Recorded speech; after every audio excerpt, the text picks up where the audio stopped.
Welcome to జై స్వరాజ్య TV. మనం ఇక్కడ అమరావతి సెక్రటేరియట్ సచివాలయం దగ్గర ఉన్నాము. రేపు చంద్రబాబు నాయుడు గారి ప్రమాణ స్వీకారం తర్వాత మొదటి శాసనసభ సమావేశాలు ఏర్పాట్లు జరుగుతున్నాయి. మనం ఇక్కడ ఉన్న ప్రజల అభిప్రాయాన్ని తెలుసుకుందాము. సార్ చెప్పండి, మీ ప్రజా అభిప్రాయం ఏంటి? చంద్రబాబు నాయుడు గారు వచ్చారు సూపర్ 6తో, చాలా ఘన విజయాన్ని సాధించి రేపు ప్రమాణ స్వీకారం చేసిన తర్వాత ఇక్కడ శాసనసభ సమావేశాలు అయితే ఏర్పాటు కానున్నాయి. దానిలో మొదటి సంతకం దేని మీద చేస్తారనుకుంటున్నారు? రాక్షస పాలన నుండి విముక్తమవుతోంది ఆంధ్రప్రదేశ్కు త్వరలో. రేపు మొదటిది ల్యాండ్ యాక్ట్ కింద టైటిల్ యాక్ట్ని రద్దుపరుస్తున్నారు. ఇంకా నెక్స్ట్ వచ్చి మహిళా ఆర్టీసీ ఉచిత బస్సు సౌకర్యము, ఇంకా ఇట్లా సూపర్ 6 పథకాల వల్ల 6 పథకాల వల్ల రేపు అసెంబ్లీలో దాని గురించి సమావేశం గురించి చర్చిస్తారు. దాదాపు 10 సంవత్సరాల తర్వాత 21 సీట్లకి 21 సీట్ల గెలుపుతో కూటమితో విజయం సాధించి వచ్చారు. బాగుంటుందండి, సంతోషంగా ఉంటుందండి. మరి కూటమి ప్రభుత్వం వచ్చింది, అమరావతి రాజధానిగా అవుతుంది అనుకుంటున్నారా? ఆల్రెడీ ప్రకటించడం అయితే జరిగారు, కానీ అమరావతి అభివృద్ధి, దేశ అభివృద్ధి ఎంతవరకు సాధ్యం అనుకుంటున్నారు? చాలా వరకు ఖచ్చితంగా అవుతుంది. ఈ రాబోయే 5 సంవత్సరాల్లో ప్రపంచంలో నెంబర్ 1గా ఉంటుంది అమరావతి. 5 సంవత్సరాలు ఇప్పుడే మనం పోగొట్టుకున్నాము ఒక రాక్షసుని వల్ల. ఈ రాబో కాలంలో ఇంకా 5 ఏళ్ళు మనం చూడలేని అమరావతిని చూడబోతున్నాం. అయితే గత ప్రభుత్వంలో కొన్ని పథకాలు అయితే రావడం జరిగింది. ఆ పథకాల వల్లే దేశం అప్పుల పాలైంది అని చెప్పేసి వాపోతున్నారు. కానీ ఈ ప్రభుత్వం అంతకన్నా ఎక్కువ పథకాలతో అయితే జనాల్లోకి వచ్చింది. మరి ఇప్పటికిప్పుడు అభివృద్ధి అనేది అయితే జరగదు, మనకి టైం పడుద్ది. మరి ఈ అభివృద్ధి పథకాలు ఎలా తీరుస్తారు, ఎలా ప్రజల్లోకి తీసుకొస్తారు? అభివృద్ధి పథకాలు వచ్చిన దాంట్లో 5 రూపాయలు ఇచ్చినాడు, 100 రూపాయలు జగన్ తీసుకున్నాడమ్మా. ఇక్కడ అంతా మొత్తం వచ్చిన అప్పు చేసిన డబ్బులంతా ఇక్కడ ఖర్చు పెట్టింటే అసలు అమరావతి ఎక్కడో ఉండేది. వాళ్ళకు వీళ్ళకు సజ్జల రామకృష్ణారెడ్డికి వాళ్ళకు వీళ్ళకు డబ్బులు ఇచ్చి వాళ్ళ వీళ్ళు ఉన్నారు కదా సలహాదారులకు మట్టుకు పోయించుకున్నాడు. ఇక్కడైతే డబ్బులు ఎక్కడేం ఖర్చు పెట్టలేదు. సరే, అయితే కూటమి ప్రభుత్వం చంద్రబాబు నాయుడు గారి పరిపాలన మన దేశాన్ని ఒక మంచి స్థాయిలోకి తీసుకెళ్తుంది అని చెప్పి మీరు గట్టిగా విశ్వసిస్తున్నారు? ఖచ్చితంగా అండి. రాబో 5 సంవత్సరాల్లో మీరు చూడలేని అభివృద్ధిని చూడబోతున్నారు. ఓకే సార్ చెప్పండి, మీ అభిప్రాయం చెప్పండి. ఇప్పుడు ఏంటంటే మనకి సీడ్ యాక్ట్ రోడ్ అనేది ఇంతకుముందు చూస్తే ఎక్కడ చూసిన పిచ్చి మొక్కలతోని 100 కోట్లు ఖర్చు పెట్టిన రోడ్లని వృధాగా వదిలేశారు. ఇప్పుడు మీరు చూసుకున్నారంటే అక్కడక్కడ లైట్లు కానీ మొక్కలు పిచ్చి మొక్కలు తీయడం కానీ, అదేవిధంగా అమరావతి మనం చూసుకుంటే అమరావతి అనేది ఊపిరి పీల్చుకుంటున్నది.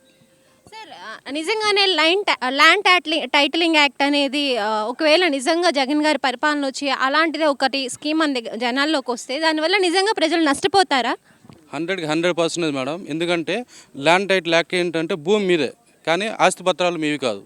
అది ఎలా ఉంటుంది అంటే డబ్బు మనదే, కానీ డబ్బు మీద మనకు అధికారం లేదు.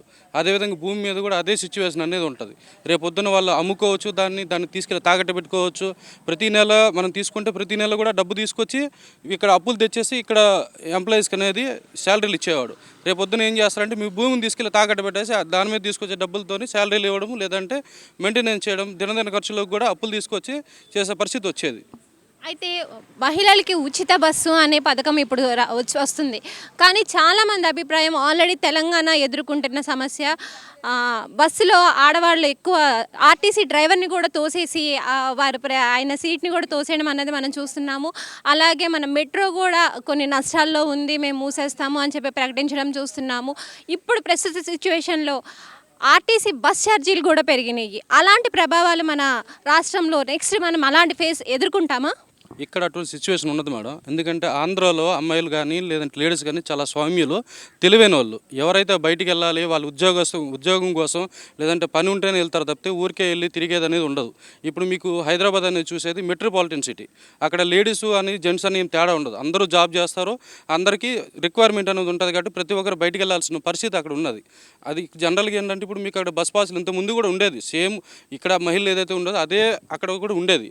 కాకపోతే ఇప్పుడు ఫ్రీ అనేసరికి ఇంకా రావాల్సిన వాళ్ళు కూడా బయటకు వచ్చి ఎంప్లాయ్మెంట్ ఎక్కువ అవ్వడం వల్ల మనకి బిజినెస్ కూడా డెవలప్ అవుతుంది, ఇన్కమ్ కూడా జనరేట్ అవుతుంది. దానివల్ల కొత్త బస్సులు కూడా రావచ్చు, ఇంకా మనకి ఫ్రీ అనేది యాక్సెస్ అనేది ఉంటుంది. పవన్ కళ్యాణ్ గారి విజయం మీద మీ అభిప్రాయం? ఎంతో ఘన విజయాన్ని సాధించారు, నిజంగా ఎవరూ ఊహించలేదు 21 సీట్లకి 21 సీట్లు వస్తాయా అన్నది. ఎందుకంటే గత 10 సంవత్సరాలుగా మనం చూసాము, ఆయన సీటు కూడా ఆయన గెలవలేకపోయారు. కానీ ఈ ఎలక్షన్స్ నిజంగానే ఆయనకి చాలా మంచి రిజల్ట్స్ ఇచ్చాయని చెప్పుకోవచ్చు. అలాంటి దానికోసం అంటే కూటమితో కలవడం వల్లే పవన్ కళ్యాణ్ గారికి అలాంటి విజయం చేకూర్చిందా? మేడం, ఒకటి యువకులకి ఛాన్స్ ఇస్తే ఏదైనా చేయగలరు అని చెప్పి ఆయన నిరూపించారు. ఓపిక, పేషెన్స్, మెయిన్ అతను మనం చూసేది ఏంటంటే పేషెన్స్. ఎవరో ఒక మూర్ఖుడు అసెంబ్లీ గేట్ టచ్ చేయనీయము అని చెప్పి, కానీ అతను ఏంటంటే ఇప్పుడు రేపొద్దున అసెంబ్లీ గేట్ని తన్నుకుని పోయే సిచ్యువేషన్.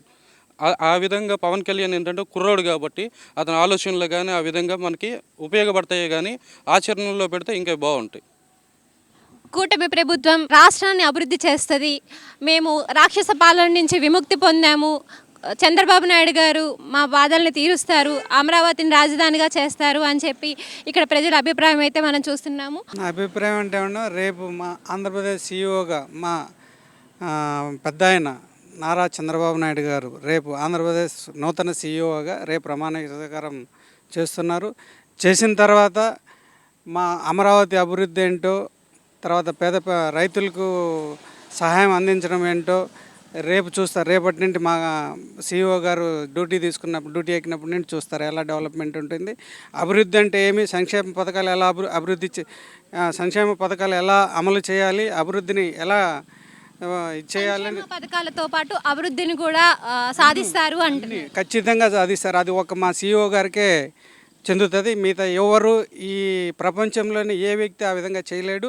రేపు మా పెద్ద ఆయన సీఈఓగా ఛార్జ్ తీసుకున్న వెంటనే చూడండి ఎలా ఉంటాయి పథకాలు కానీ అభివృద్ధి కానీ. సార్ చెప్పండి, ఇప్పుడు గత ప్రభుత్వము 3 రాజధానులు అనడం వల్ల అమరావతి ప్రజలైతే కొన్ని ఇబ్బందులు అయితే ఫేస్ చేశారు. ఇప్పుడు అమరావతి ప్రజల ఆనందం ఎలా ఉంది? అమరావతి ప్రజలు ఆనందంగా ఉన్నారండి, చాలా సంతోషంగా ఉన్నారు. 100కు 200% ఆనందంగా ఉన్నారు. ఇప్పటికే అమరావతిలో అభివృద్ధి పనులు మొదలైనాయి. మొత్తం రోడ్డు పక్కన ఉన్నటువంటి కంప చెట్లన్నీ తొలగించారు. 200 జేసీబీలు ఈరోజు వర్క్ చేస్తున్నాయి ప్రజెంట్ కూడా. ఇంకా రేపటి నుండి ఛార్జ్ తీసుకున్న వెంటనే పథకాల మీద కొన్ని పథకాలు ప్రకటించారు బాబు గారు. ఆ పథకాల మీద సంతకం చేసిన తర్వాత అమరావతిని కూడా అభివృద్ధికి కావాల్సినటువంటి ఫండ్స్ అన్ని సేకరించి అభివృద్ధిని వేగవంతం చేస్తారు 100-200%. కానీ ఇప్పుడు మనం ఉచిత బస్ వల్ల ఆటో కార్మికులు, చిన్న కార్మికులు అయితే చాలా దెబ్బతింటారు వారికి, ఎందుకంటే వారి జీవనం ఆ ఆటో మీద గడుపుతుంది. కానీ అలాంటి వారు కొంచెం ఇబ్బందులు అయితే పడతారు కదా ఇలాంటి పరిస్థితుల వల్ల. ఆటో అంటే మీరు మ్యాక్సిమం టౌన్లో సిటీల్లో తిరిగే ఎవరైనా వ్యక్తులు ఆటోలోనే వెళ్తారు. ఎవరైనా బియాండ్ 15 కిలోమీటర్స్ 20 కిలోమీటర్స్ పోయే వాళ్ళే టౌన్ సర్వీస్ కానీ సిటీ సర్వీస్ కానీ ఆర్టీసీ బస్ సౌకర్యాన్ని ఉపయోగించుకుంటారు. సో టౌన్లో ఆటో కార్మికులకు వచ్చినటువంటి ఎటువంటి ఇబ్బంది లేదు. ఒకవేళ అలా ఏదైనా ఇబ్బంది కలిగితే కూడా దాన్ని బాబు గారు వాళ్ళని ఏ విధంగా ఆదుకోవాలో బాబు గారికి తెలియపరిస్తే వాళ్ళు ఆటోమేటిక్గా బాబు గారు వాళ్ళకు కూడా సహాయ సహకారాలు అందిస్తారు. అభివృద్ధి చెందేదానికి ఇబ్బంది ఏం లేదండి. ఓకే సార్, ఎంతో ఆనందంగా చంద్రబాబు నాయుడు గారి రేపటి ప్రమాణ స్వీకారం కోసం ఇక్కడ ప్రజలందరూ ఎదురు చూస్తున్నారు. ఆయన రాకతో మా జీవితంలో వెలుగొచ్చింది, అన్ని సమస్యలకు అభివృద్ధితో పాటు పథకాలను కూడా తీసుకెళ్తారు. ఒక్క పథకాలే కాదు, పథకాలతో పాటు అభివృద్ధిని కూడా తీసుకెళ్ళి చంద్రబాబు నాయుడు గారు తమ నాయకత్వాన్ని చూపిస్తారు అని చెప్పి ఇక్కడ చెప్పడం అయితే జరుగుతుంది. చూస్తున్నారు కదా ఇక్కడ ప్రజల అభిప్రాయాన్ని. చంద్రబాబు నాయుడు వల్లే మాకు అమరావతి డెవలప్ అవుతుంది, రాష్ట్ర అభివృద్ధి జరుగుద్ది అని చెప్పేసి ఇక్కడ ప్రజల అభిప్రాయం అయితే జరుగుతుంది. కెమెరామెన్ శివరామకృష్ణతో భవానీ, అమరావతి సచివాలయం. చూస్తూనే ఉండండి జై స్వరాజ్య టీవీ.